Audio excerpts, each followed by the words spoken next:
안녕하세요. HRD 솔루셔니스트 강정범입니다. 오늘은 교육과정을 어떻게 만들 것인가 그 마지막 네 번째 시간입니다. 지난 시간까지 이 그림, 이 프로세스 상에서 이 개발까지 설명을 드렸어요. 그 다음에 이 실행은 결국은 이 개발에서 만들어진 이 프로그램이 잘 운영될 수 있게끔 하는 것입니다. 그래서 우리 교육을 담당하는 교육 담당자들에게는 이 실행도 아트의 영역이죠. 여기도 완성도가 필요합니다.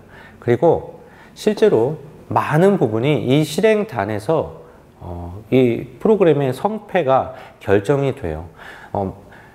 프로그램을 잘 설계하고 개발하는 것 매우 중요합니다. 왜냐하면 아무리 실행을 잘 해도요, 기본적으로 교육과정이 잘 개발되어 있어야지만 효과가 나겠죠.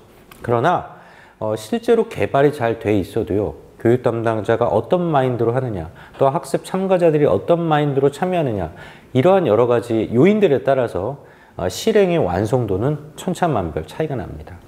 그 다음에 이제 단계가 오늘 말씀드리려고 하는 평가입니다.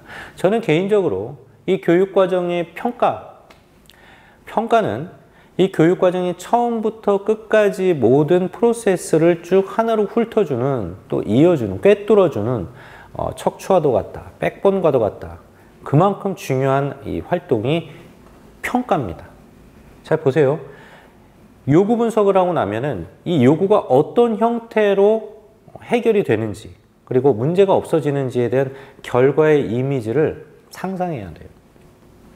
그 다음에는 그 결과를 어떻게 측정할 것이냐, 그 평가 전략이 이 설계 단계에서 고민되어지고요.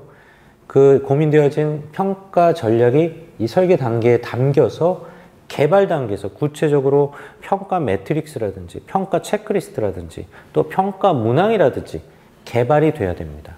그리고요, 실제로 평가 활동이 교육 중 또는 교육 후에 이루어지고 나서 실제 평가를 한 결과가 분석되어야 되겠죠. 그런 의미에서 이 평가는 이 분석 단계부터 마지막 단계까지 이 모든 프로세스들을 꿰뚫어주는 아주 중요한 활동이다. 이렇게 볼 수 있겠습니다. 그러면은 평가는 왜 하는 것일까? 간단히 얘기하면 프로그램을 실행한 목적이 달성됐는지, 또 바라는 그 목표가 구현됐는지, 실현됐는지, 이것을 측정하기 위해서 하는 것입니다. 여러분, 경영진들은 교육과정을 운영할 때 명확하게 바라는 것들이 있어요. 그리고 그들이 원하는 그 요구의 수준을 평가 지표로 만들고 그것을 제시해서 승인을 받은 다음에 그것이 끝나고 나서는 그 달성 여부를 경영진에게 전달해 주어야 합니다. 당연히 프로그램의 평가하는 목적은 목표를 달성했는지 이것을 확인하기 위해서입니다.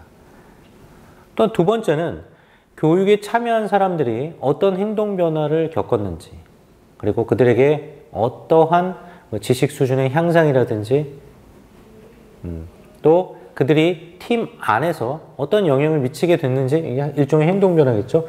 그런 것을 측정하는 것이 두 번째 목적이고요.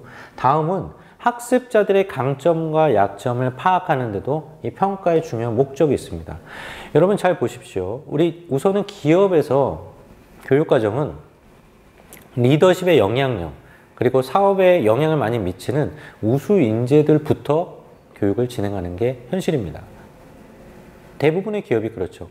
그러면 이 참가자가 교육과정을 잘 참여했는지, 그리고 그에게 어떤 변화가 있었는지, 그리고 이 교육과정을 통해서 그에게 생긴 변화가 이 사업적으로 어떤 임팩트를 줬는지 당연히 교육의 스폰서인 경영자들은 궁금해합니다.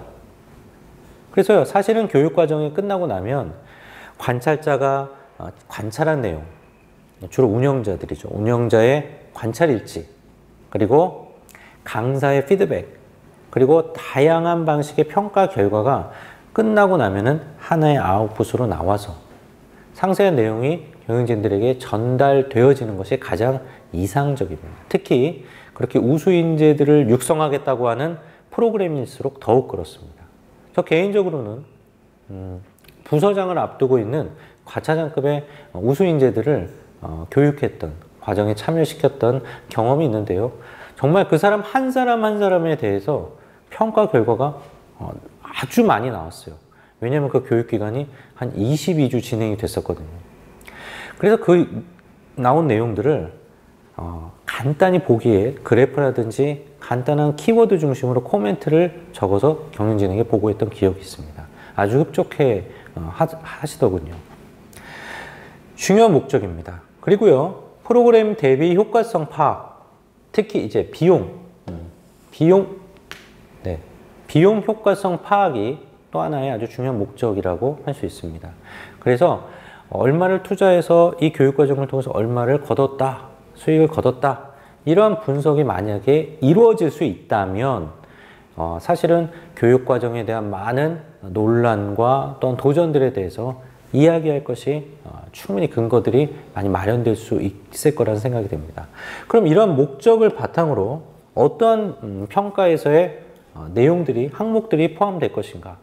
바로 특별히 이 교육과정 중에 강의를 전달하는 전달 관련된 그런 교수 활동이 얼마나 효과적이었나? 당연히 그래야 되겠죠.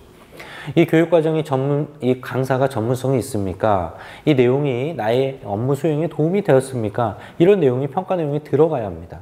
그리고요, 결과적으로는 프로그램의 목적이 달성됐는지 여부를 반드시 확인해야 됩니다. 그래서요, 사실 편의상 교육과정이 끝나고 전달되어지는 평가 설문지가 공통적으로 가는 경우들이 많이 있습니다. 그래야지 비교도 되고 또 그 다음 해에도 또 시계열로 분석이 되니까.